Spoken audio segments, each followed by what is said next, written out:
11वां army chief कौन हो सकता है। इस सिलसिले में हमारे पास एक लंबी फहरिस्त मौजूद है। सबसे ज़्यादा जो नाम लिया जा रहा है इस वक्त लेफ्टिनेंट जनरल आसिम मुनीर का लिया जा रहा है। हालांकि उनके बारे में ये बात वाज़ेह है कि वो जनरल कमर जावेद बाजवा की रिटायरमेंट से 2 रोज़ पहले अपने ओहदे से अलग हो जाएंगे, रिटायर हो जाएंगे, पाकिस्तान आर्मी को अल्लाह हाफ़िज़ कह देंगे। अब होना क्या चाहिए, इसके लिए होगा क्या? या तो आप ये करेंगे कि आप प्राइम मिनिस्टर जो हैं वो उनकी मुद्दत मुलाजमत में तोसी करेंगे, उनको एक्सटेंशन देंगे, या फिर दूसरा काम ये होगा कि बाजवा साहब को 2 रोज़ पहले अपना ओहदा छोड़ना पड़ेगा। लेफ्टिनेंट जनरल आसिम मुनीर का तल्लक OTS के उस कोर्स से है जो 75वें लॉन्ग कोर्स से जूनियर और 76वें लॉन्ग कोर्स से सीनियर है। इनकी तरक्की जो इस वक्त मौजूद corps commander Lahore, Mangla, DGSPD और IGT&E के साथ अक्टूबर 2018 में हुई थी। तहम उन्होंने रैंक तकरीबन 1.5 महीने की ताख़ीर से लगाया, जिसकी वजह से अब उनकी रिटायरमेंट की तारीख भी बाकियों से बाद में है। लिहाजा अब ये जो सारी सूरत हाल आपको बताई है वो बड़ी इंपॉर्टेंट है।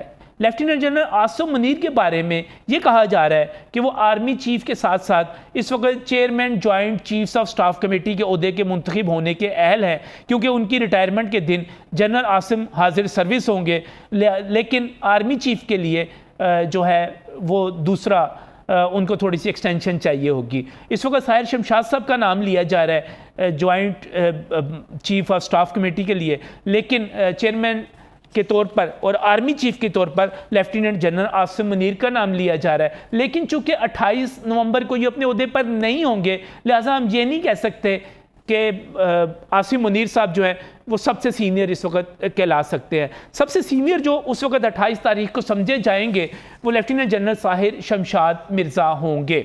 Lieutenant general Sahir Shamshad Mirza Sindh regiment से ताल्लुक़ रखते हैं और इस वक्त 10 कोर, जिसे रावलपिंडी कोर भी कहा जाता है और पाकिस्तान की सबसे अहम कोर समझी जाती है। इसलिए भी समझी जाती है कि पिंडी और इस्लामाबाद में है, इसलिए भी है कि ये सबसे बड़ी है, इसलिए भी है कि ये कश्मीर और सियाचिन जैसे इलाकों को यही कवर करती है, यही उसकी निगरानी करती है।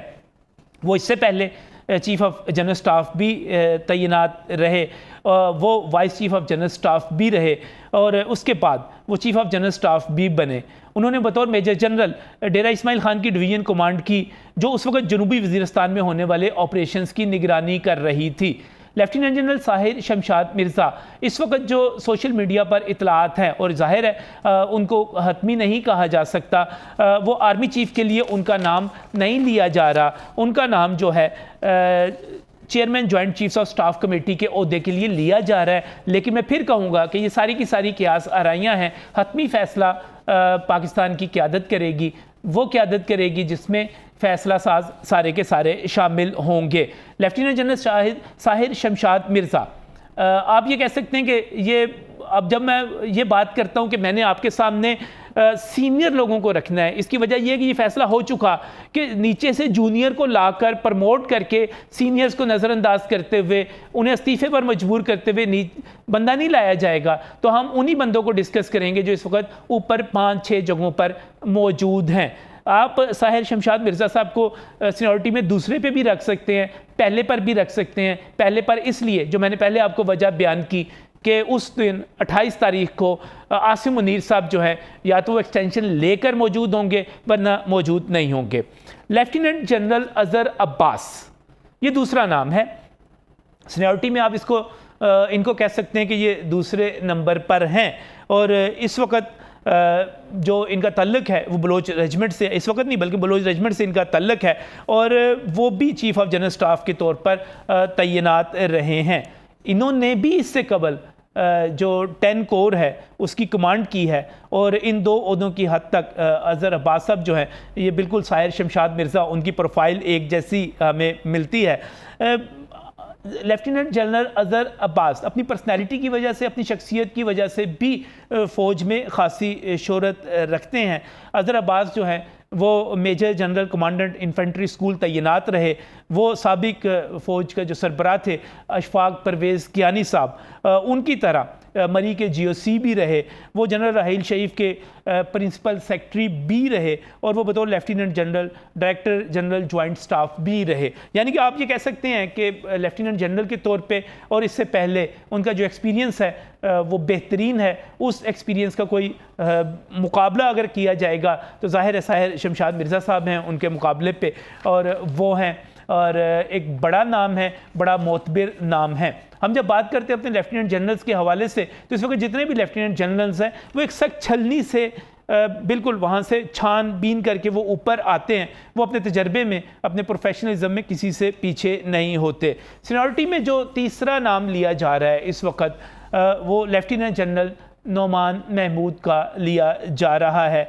आप ख़ास तौर पे जब हम बात करते हैं लेफ्टिनेंट जनरल नोमान महमूद की, तो मैंने पाक फ़ौज में जितने लोगों से बात की उन्होंने मुझे ये बताया, रिटायर्ड लोगों ने, कि फ़ौज में उन्हें पाकिस्तान की जो मगरबी सरहद है और ख़ास तौर पे जब मैं अफ़गानिस्तान की बात करता हूँ उसका उनको एक्सपर्ट समझा जाता है।